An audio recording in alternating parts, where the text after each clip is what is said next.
Hi friends, this is Venkatesh Devasani. ఈరోజు మనం discuss చేయబోతున్నటువంటి important current అఫైర్స్లో భాగంగా ముందుగా ఒక కమిటీ గురించి డిస్కస్ చేద్దామండి. ఆ కమిటీ వచ్చేసి ఇస్రో మాజీ చైర్మన్ అయినటువంటి కె రాధాకృష్ణన్ గారి యొక్క నేతృత్వంలో ఒక కమిటీని ఏర్పాటు చేయడం జరిగింది. అసలు ఎందుకోసం ఈ కమిటీని ఏర్పాటు చేశారనేది మనకి ఎగ్జామ్ పాయింట్ ఆఫ్ వ్యూలో అడుగుతాడు కాబట్టి గుర్తుంచుకోండి. ఎన్టీఏ ప్రక్షాళన.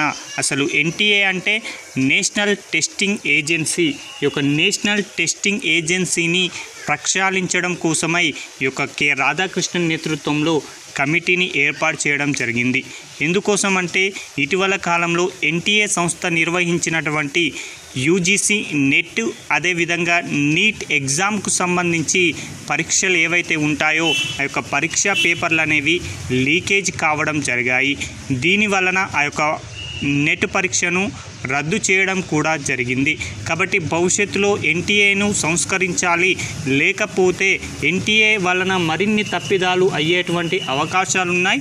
దీని వలన ఎన్నో లక్షల మందికి తీవ్రమైన అన్యాయం జరుగుతుందని కేంద్ర ప్రభుత్వం ముందుగానే భావించి ఎన్టీఏ ప్రక్షాళన కోసం కె రాధాకృష్ణన్ నేతృత్వంలో 7 సభ్యులతో కూడినటువంటి ఒక కమిటీని అయితే ఏర్పాటు చేయడం జరిగింది.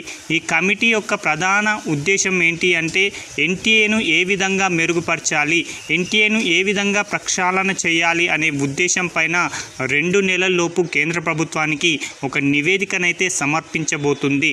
కాబట్టి చాలా ఇంపార్టెంట్ అని గుర్తుంచుకోండి.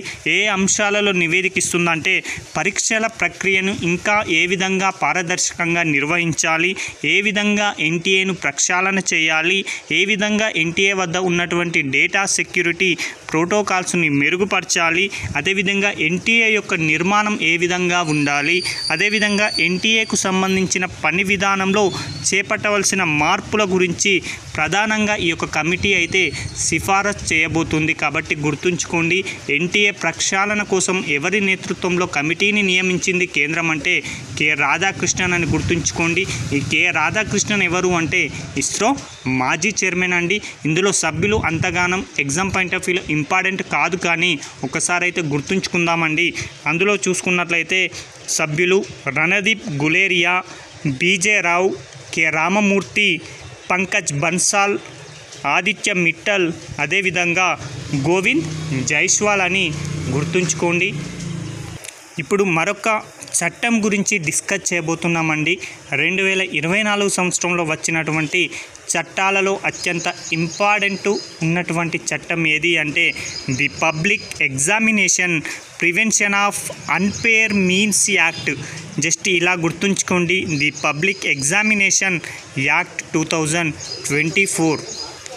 ఎందుకోసం ఈ చట్టాన్ని తీసుకురావడం జరిగింది అంటే ఇప్పుడు దేశంలో ఏదో ఒక రాష్ట్రంలో తరచుగా పేపర్ లీకేజ్ సమస్యలు అనేవి తలెత్తుతున్నాయి. దీని వలన అనేక లక్షల మంది విద్యార్థులు మానసికంగా కృంగిపోతున్నారు, అన్యాయం జరుగుతుంది. అలాంటి వారికి న్యాయం జరగాలి. ఎవరైతే ఇలాంటి తప్పిదాలు చేస్తున్నటువంటి వారు ఉంటారో వారికి శిక్ష పడాలి అనే ఉద్దేశంతో ది పబ్లిక్ ఎగ్జామినేషన్ యాక్ట్ 2024ను తీసుకురాగా ఫిబ్రవరి మాసంలో ఈ బిల్లుకు ఆమోదం పొందడం జరిగింది.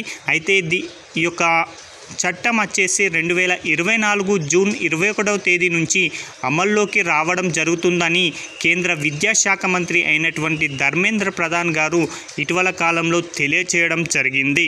అయితే వరుస పేపర్ లీకేజీల సమస్యకు పరిష్కారంగా ఈ చట్టాన్ని తీసుకురావడం జరిగింది. ఈ చట్టం ప్రకారం ఎవరైనా కూడా చట్టవిరుద్ధంగా పరీక్షా పేపర్లు అందుకున్న, ప్రశ్నలు జవాబులను లీక్ చేసిన, పరీక్ష రాసేవారికి అనుచితంగా సహాయం చేసిన, నకిలీ పరీక్షలను నిర్వహించిన, నకిలీ ప్రవేశ కార్డులు జారీ చేసిన ఈ యొక్క చట్టం ప్రకారం నేరంగా పరిగణిస్తారు.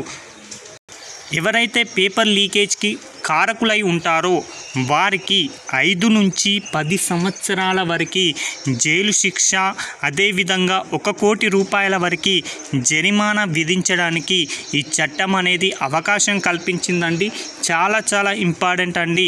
ఎన్ని సంవత్సరాల వరకు జైలు శిక్ష విధిస్తారు అంటే 5 సంవత్సరాల నుంచి 10 సంవత్సరాల మధ్య కాలానికి జైలు శిక్ష విధిస్తారు. 1 కోటి రూపాయల వరకు కూడా జరిమానా అనేది విధించడానికి అవకాశం ఉంది. అయితే ఇందులో భాగస్వామ్యులు వ్యవస్థీకృత నేరానికి గనక పాల్పడినట్లు రుజువైతే మాత్రం వారి యొక్క ఆస్తులను కూడా జప్తు చేయడం జరుగుతుంది. అయితే ఈ యొక్క ఎవరైతే పరీక్ష పేపర్ లీకేజ్ కారకులు అవుతారో అలాంటి వారు ఈ యొక్క పరీక్షకు నిర్వహణకు ఎంతైతే ఖర్చు అయిందో ఆ యొక్క మొత్తం ఖర్చును కూడా ఈ యొక్క కారకులే భరించవలసి ఉంటుంది. ఈ నూతన చట్టం ప్రకారం ఇక నుంచి పేపర్ లీకేజ్ కేసులని ఈ చట్టం ప్రకారమే నమోదు చేయబోతున్నారు. కాబట్టి ఎగ్జామ్ పాయింట్ ఆఫ్ వ్యూలో చాలా చాలా ఇంపార్టెంట్గా గుర్తుంచుకోండి. ఒక నివేదిక గురించి డిస్కస్ చేయబోతున్నామండి. 2024 సంవత్సరంలో ప్రపంచ ఆర్థిక వేదిక లేదా వరల్డ్ ఎకనామిక్ ఫోరం వారు ఒక నివేదికను విడుదల చేశారు 2024 జూన్ 19వ తేదీన. ఆ నివేదిక పేరు ఏంటి అంటే అంతర్జాతీయ ఇంధన పరివర్తన సూచి. చాలా చాలా ఇంపార్టెంట్ అండి. నివేదిక పేరు అంతర్జాతీయ అణు ఇంధన పరివర్తన సూచి. దీనిని ఎవరు విడుదల చేశారు అంటే ప్రపంచ ఆర్థిక వేదిక వారు 2024 జూన్ 19వ తేదీన విడుదల చేయడం జరిగింది. ఈ యొక్క నివేదిక ప్రకారం మొదటి స్థానంలో ఉన్నటువంటి దేశాలు మనకు ఎగ్జామ్ పాయింట్ ఆఫ్ వ్యూలో ఇంపార్టెంట్ అండి. మొదటి స్థానంలో స్వీడన్, 2వ స్థానంలో డెన్మార్క్, 3వ స్థానంలో ఫిన్లాండ్, 4వ స్థానంలో స్విట్జర్లాండ్, 5వ స్థానంలో ఫ్రాన్స్ దేశాలు ఉండడం జరిగాయి. అయితే ఈ యొక్క అంతర్జాతీయ అణు ఇంధన పరివర్తన సూచిలో మన యొక్క భారత్ ర్యాంక్ ఎంతగా ఉంది అంటే 63వ ర్యాంకులో ప్రస్తుతం భారత్ ఉండడం జరిగింది. కాబట్టి గుర్తుంచుకోండి, తొలి 4 స్థానాలలో ఉన్నటువంటి దేశాలు స్వీడన్, డెన్మార్క్, ఫిన్లాండ్, స్విట్జర్లాండ్తో పాటు ఇండియా యొక్క ర్యాంకు 63 అని గుర్తుంచుకుంటే సరిపోతుంది. మన ప్రక్కనే ఉన్నటువంటి చైనా దేశం యొక్క ర్యాంక్ వచ్చేసి 20 అని గుర్తుంచుకోండి. మరొకటండి, నాటోకి తదుపరి సెక్రటరీ జనరల్ ఒక వ్యక్తి నియమితులు కాబోయే అవకాశం ఉంది. ఎందుకంటే పోటీలో నిలబడినటువంటి 2 వ్యక్తులలో ఒక వ్యక్తి తప్పుకోవడంతో ఆ మరొక వ్యక్తి ఆ యొక్క బాధ్యతలను చేపట్టబోతున్నారు. దాని గురించి డిస్కస్ చేద్దామండి. NATO, north Atlantic treaty organization, దీనిని 1949 ఏప్రిల్ మాసంలో ఏర్పాటు చేయడం జరిగింది. దీని యొక్క హెడ్ క్వార్టర్ వచ్చేసి బ్రస్సెల్ అని గుర్తుంచుకోండి. అయితే ప్రస్తుతం ఉన్నటువంటి నాటో సెక్రటరీ జనరల్ ఎవరు అంటే జేమ్స్ స్టోలెన్బర్గ్. ఇతని యొక్క పదవీ కాలం మరికొద్ది రోజులలో ముగియబోతుంది. కాబట్టి తదుపరి నాటో సెక్రటరీ జనరల్కు సంబంధించినటువంటి ఎన్నికలకు సంబంధించిన నోటిఫికేషన్ విడుదల చేయగా ఇందులో 2 అభ్యర్థులు ప్రధానంగా తలపడడం జరిగింది. అందులో నెదర్లాండ్కు సంబంధించి ఆపద్ధర్మ ప్రధానిగా కొనసాగుతున్నటువంటి మార్క్ రూటే అనేటువంటి వ్యక్తి, అదేవిధంగా రుమేనియా అధ్యక్షుడైనటువంటి క్లాస్ మెహనిస్ అనేటువంటి 2 కూడా ఈ యొక్క సెక్రటరీ జనరల్ కోసం పోటీ పడడం జరిగింది. అయితే అనూహ్యంగా ఎవరైతే రుమేనియా అధ్యక్షుడున్నాడో క్లాస్ మెహనిస్ అనేటువంటి వ్యక్తి నేను నాటో సెక్రటరీ జనరల్ పదవి నుంచి తప్పుకోబోతున్నాను అని ప్రకటించడం జరిగింది. దీంతో పోటీలో నిలిచిన ఒకే ఒక వ్యక్తి అయినటువంటి మార్క్ రూటే అనేటువంటి వ్యక్తి నాటో యొక్క తదుపరి సెక్రటరీ జనరల్గా లాంఛనంగా ఎన్నిక కాబోతున్నాడు. అయితే ఈ యొక్క మార్క్ రూటే యొక్క నియామకానికి ఎప్పుడు ఆమోద ముద్ర పడబోయే అవకాశం ఉందంటే త్వరలో జరగబోయేటువంటి నాటో రాయబారుల సమావేశం లేదా జూలై 9 నుంచి 11 వరకు వాషింగ్టన్లో జరగనున్నటువంటి నాటో కూటమి శిఖరాగ్ర సదస్సులో ఈ యొక్క నియామకానికి ఆమోద ముద్ర అయితే పడబోతుంది. అయితే ప్రస్తుత సెక్రటరీ జనరల్గా జేమ్స్ స్టోలెన్బర్గ్ గారు ఉన్నారు. దీనిని 1949లో ఏర్పాటు చేయగా హెడ్ క్వార్టర్ వచ్చేసి బ్రస్సెల్ అని గుర్తుంచుకోండి. ఇక మరొకరండి చాలా ఇంపార్టెంట్, దక్షిణాఫ్రికాకి అధ్యక్షుడిగా సిరిల్ రామపోసా గారు మరొకసారి అధ్యక్షత బాధ్యతలని చేపట్టబోతున్నాడు. కాబట్టి చాలా ఇంపార్టెంట్గా గుర్తుంచుకోండి.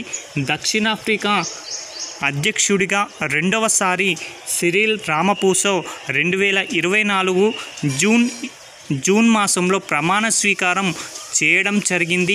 ఇతని చేత ప్రమాణ స్వీకారం చేయించినటువంటి వ్యక్తి ఎవరు అంటే దక్షిణాఫ్రికా దేశ ప్రధాన న్యాయమూర్తి అయినటువంటి రెమాండ్ జూడో అనేటువంటి వ్యక్తి సిరిల్ రామపోసా గారిచే ప్రమాణ స్వీకారం చేయించడం జరిగింది.